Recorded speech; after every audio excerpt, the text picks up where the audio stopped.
Center. We'll have a few opening comments from each of our speakers, and then we'll take questions from reporters on the phone.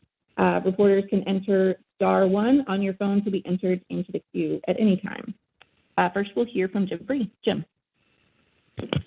Yeah, thanks, Catherine. Good morning, everybody. Thanks for making the time to listen and stay interested in where we're headed with Artemis I. I had two things I wanted to talk this morning. The first is I brought up after on the news conference what we're trying to do with the range and our FTS batteries and the retest requirements that the range has for us.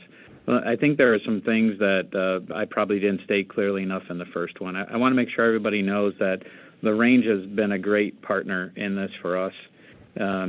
When we talked after our attempt on Saturday, we were just kind of in the formulation stages of what our plans were. And General Purdy and his team have just been fantastic at listening to where we want to go and giving us their thoughts and us making sure we understand their requirements and concerns. We did submit our waiver package to them to get our retest requirement out there. After meeting with them several times, again, they've been very gracious and understanding of what we're trying to do. I'll reiterate to the fact that our job is to live to their requirements. It is their range, and it's our job to comply with their requirements. So we will do that. Having said that, we're trying to plan a path forward if we're allowed to extend our battery retest requirements on the flight termination system. So to that end, we've asked for a couple dates on the range to support our planning. You'll hear about the tanking test in a few minutes from John Blevins and Mike Bolger. But our requested dates we put on yesterday were the 23rd of September and the 27th of September. Those dates I mentioned on Saturday that we're trying to work with other NASA programs and obviously other users on the range as well. The 23rd we picked. We're trying to deconflict with the DART impact. The conflict there is use of the Deep Space Network. We want to stay outside of their I'll say lockdown of the DSN, which is why we picked the 23rd, so that some of our critical events, if we were fortunate enough to get the waiver from the range and to actually launch on the 23rd, our critical requirements post-initial launch would fall on the other side of the impact of DART on the 26th. So that's how we came up with the 23rd. And then the 27th of September keeps us on the right side of DART, or on the back side of DART, I should say, and then in advance of some other activities on the range that are scheduled for the 30th. There's actually no conflict with anything on the 27th. And then we're looking at a third date, but that is a constraint with Crew 5. I mentioned that briefly. We're just trying to work with the Crew 5 program, and obviously Kennedy, from a consumables perspective, with other activities on the range with replenishment times for the GN2 between launches. So we'll hold to those two dates. We'll continue to work with our great partner in the range as they evaluate the realism and feasibility of our waiver request. And certainly if they decide that is not the right thing to do, we obviously will support that and stand down and look for our next launch attempt. But we still will press with the tanking test. So let me turn it over to Mike Bolger and let him talk about the processing going on at the pad and those next steps. Hey, thank you, Jim, and hello, everybody. Yeah, so I wanted to give you a quick update on how things are going. So since standing down from last Saturday's launch attempt, we've been busy deconfiguring from launch and then working to repair the hydrogen leak that we found during tanking. The repair is basically to remove and replace seals on the 8-inch fill and drain quick disconnect, and then also the 4-inch bleed QD that are both at that flight to ground interface between the LH2 tail service mast umbilical, or TSMU, in the core stage. So to perform that work, we have to demate the LH2 TSMU plate from the flight plate. So there are two plates there that come together, one on the flight side and one on the ground side, to gain access to the QDs. Once the plates are disconnected, the workers install transportation caps in the various lines and a plate cover to protect against contamination while we do the work. We're making great progress. Yesterday we completed the plate demate and began inspection of the seals. Following that, we set up an enclosure around the area to protect the hardware from weather and any other environmental conditions while we perform the seal R&R. Regarding the enclosure, kind of imagine a plastic tent, if you will, that encloses both the workers and the flight plate on some TSMU access stands that we've got out there. So again, kind of imagine a plastic tent, and we've got some conditioned air going in there as well to keep the environment good for the work that we're doing. This morning, we began the R&R, so we've actually got help from our Boeing teammates out there to do that R&R. And if the weather holds up, our plan is to complete both the 8-inch and the 4-inch seal R&Rs by the end of today. Weather could be dicey later in the day, so if that happens, we might just get the 8-inch done. That's something that we'll be keeping a close eye on. If we're able to get both done today, then tomorrow we'll remate the plates ahead of retest this weekend. The retest will be kind of like a mini IVT, where we'll be making sure that the data's flowing and that all of our systems are coming up as expected. Following that, we're looking at a cryo demo for verification of the seal. We set a target date of September 17th. Our timeline to get to that is pretty close, so it could, I would not be surprised to see it slip a day or two, but we're targeting September 17th. And that cryo event will be to verify the seal R&R is good. Our preliminary plan is to have the cryo team tank both the core stage and the upper stage with LH2 and LO2. We're taking a look at our procedures and our software now to think about what exactly that would look like. That could ultimately end up being the long pole to get into the test. One thing that we've talked about with the SLS team, really they brought it forward, is a change in our concept of operations to reduce the pressure and flow changes during tanking. So we're calling it a kinder and gentler approach to tanking. We think that may help reduce the stress of pulses or sudden changes on the seals. So big picture, by replacing the seals and going through this cryo event, making the tanking process as benign as possible, we're optimistic that we can knock this problem flat and have a successful tanking. Let's see, from there, we'll determine whether we stay at the pad for a launch attempt in launch period 26 or whether we roll back. I would tell you the team is making great progress. Morale is good. Still excited for this opportunity that we've got. As always, we'll launch when we're ready. You know, we've talked with our team. Last week wasn't our week, but we know our day is coming, and we're excited about it. So with that, I'll close my opening remarks and pass it over to John Blevins. Hey, good morning, everybody. Good to be with you again. Like to see the progress that Mike's talking about. It's just great out there at the pad. Let me tell you, from an SLS perspective, we continue to look at life-limited items. We've got a list. We look at that very detailed. We performed high-resolution visual inspections of the vehicle as well as walk-downs, and so we're working hand-in-hand with our partners at the ground systems. The state of the vehicle looks good for an next launch attempt, and so we're ready to go. Really encouraged by the fact that it's been less than 1 week since we've had the one scrub that was due to the leak, and it looks like we've got a good plan going forward, as Mike talked about, with the changes in process and everything. I will just add, when you've got two new systems combined like this really isn't out of maybe the norm of expectation in engineering to work those issues, and so I feel really encouraged about where we're at with the vehicle, and we've been able to turn around this one leak issue within a week with a good plan. Thanks. And so now we'll take questions from those on the line. Those on the phone should press *1 to be entered into the queue. You can press *2 if you would like to be removed from your queue if your question is answered. And again, please state your name and affiliation and to whom you're addressing your question. And of course, we do ask that you limit your questions to one question, and so that we can get to as many reporters as possible. And if we have time, we'll go for a second round of questions. So for The first question will go to Marcia Dunn with Associated Press.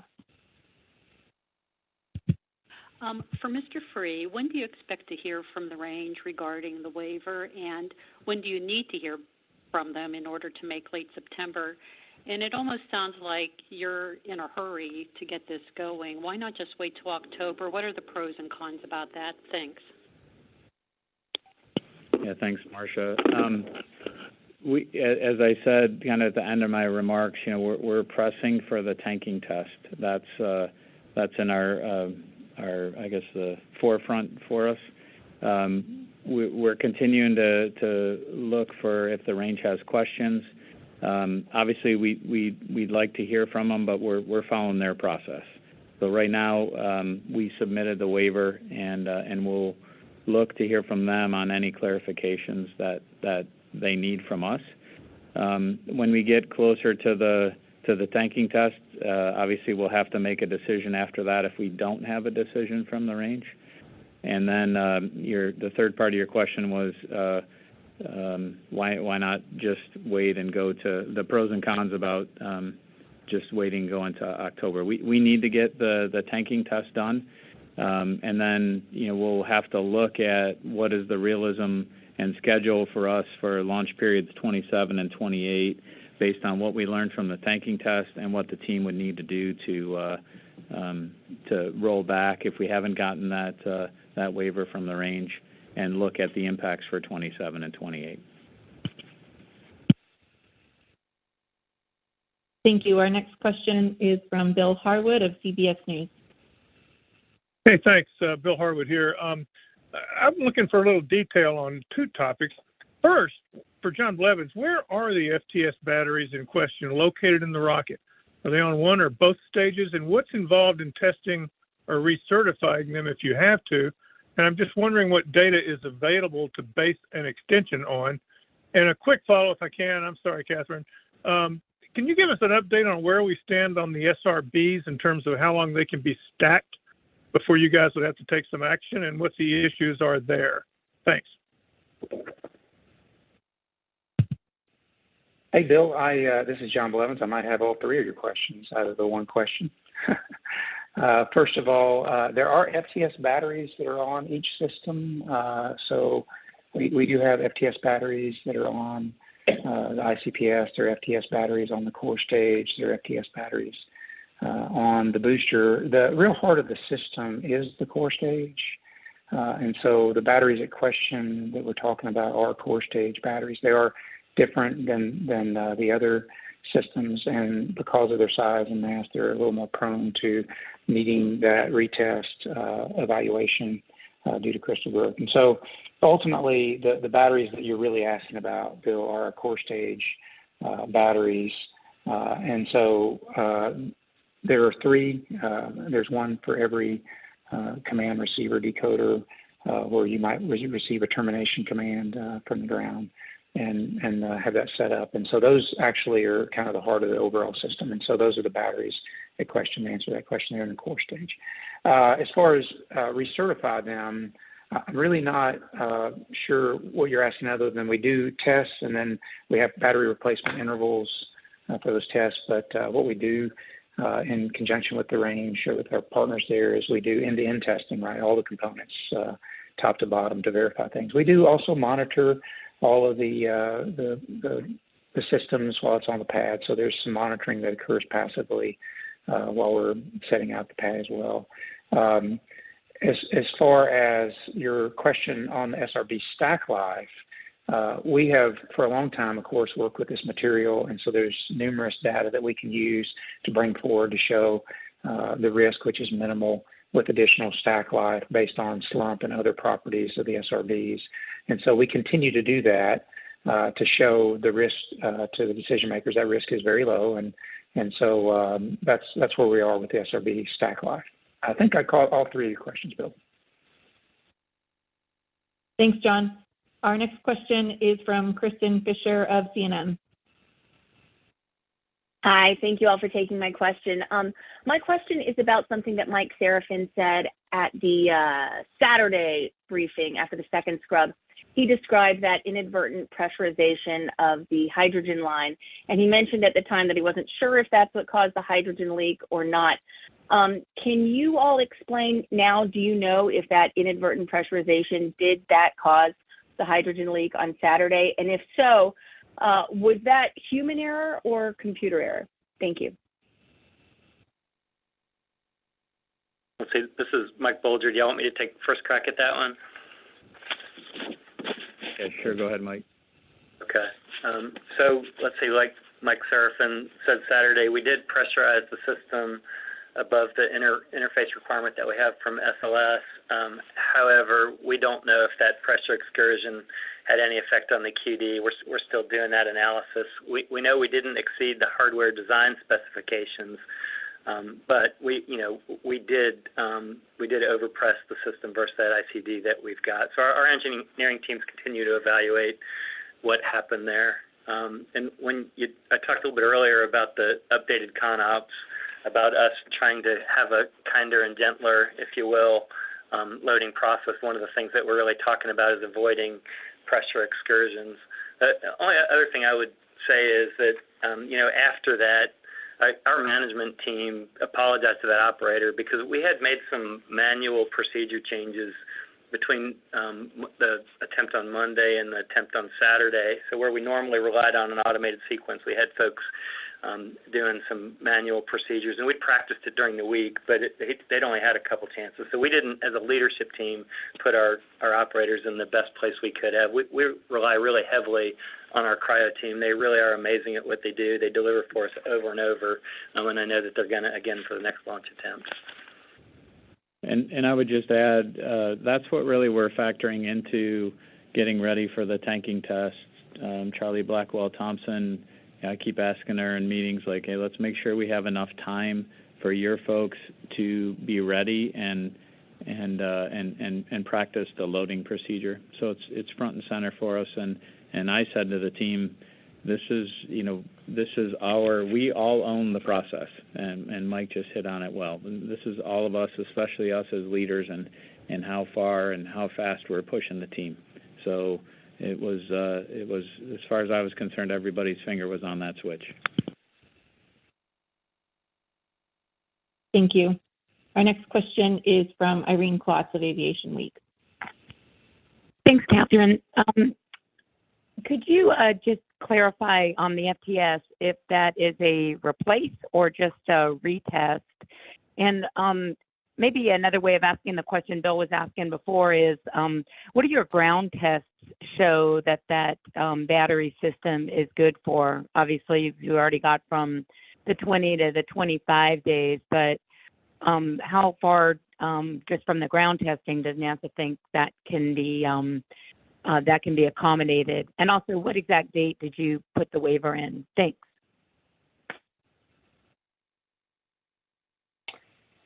Jim, I guess you want me to take the first cut at some of that.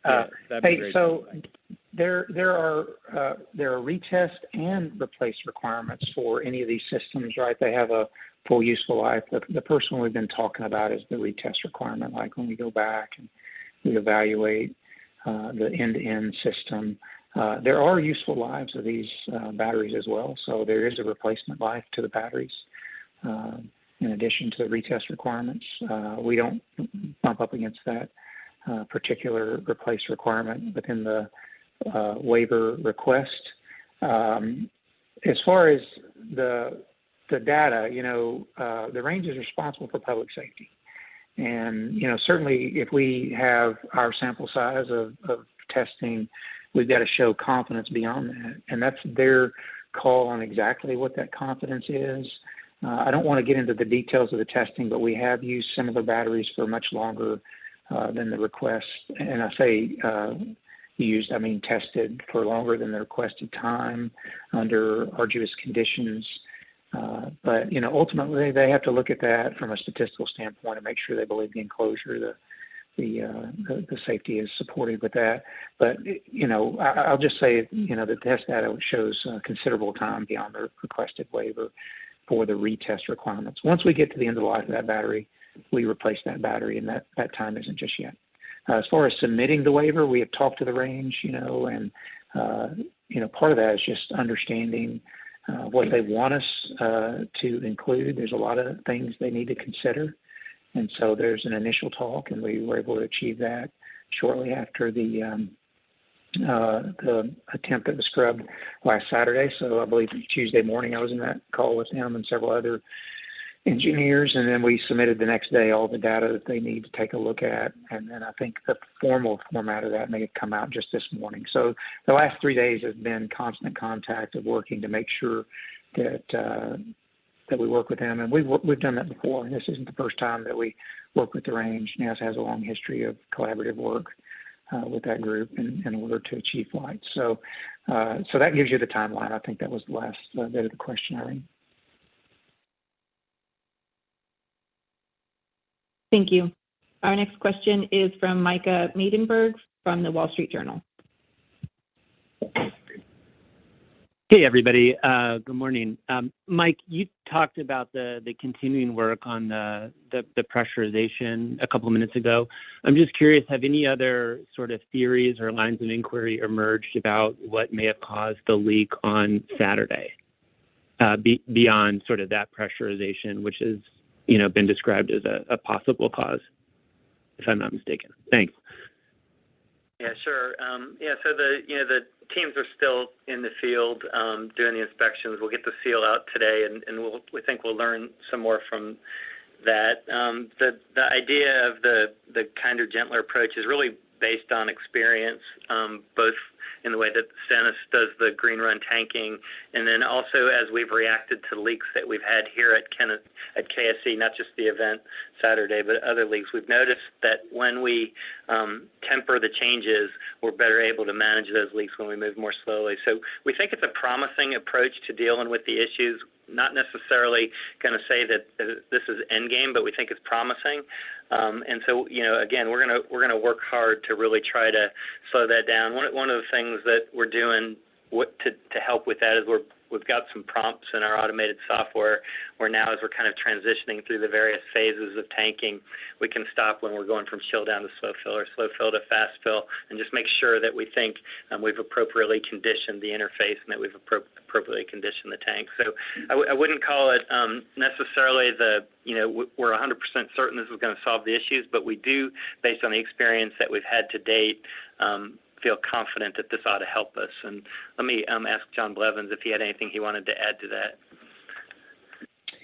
Mike, I think you covered the bases really well. I will say that we're NASA, so we do a fault tree and we look at every possible thing, and then we try to use some engineering judgment to focus on the fault tree links that are the most. And Mike just covered those, right? Whether it's that incident that everybody is focused on, or more generally if you will, the pressure and temperature changes and the rate of change, we're gonna work on all of that. And personally, I think it's more the latter.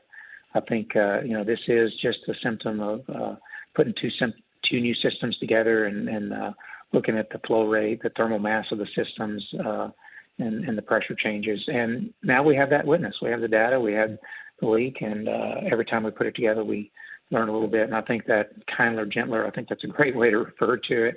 I think that is consistent with our history, and I think that's going to be a big win for us, regardless of the reason that we had the leak last week. Thank you. Our next question is from Gina Sunseri of ABC News. Good morning. You talked about the 23rd and the 27th being possible launch dates. What do those mission profiles look like on those days?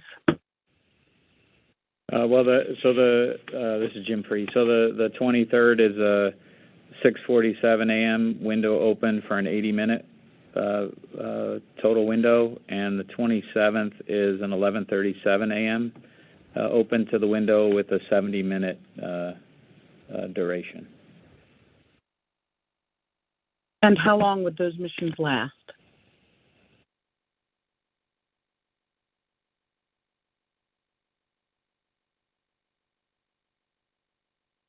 Yeah, just 1 second.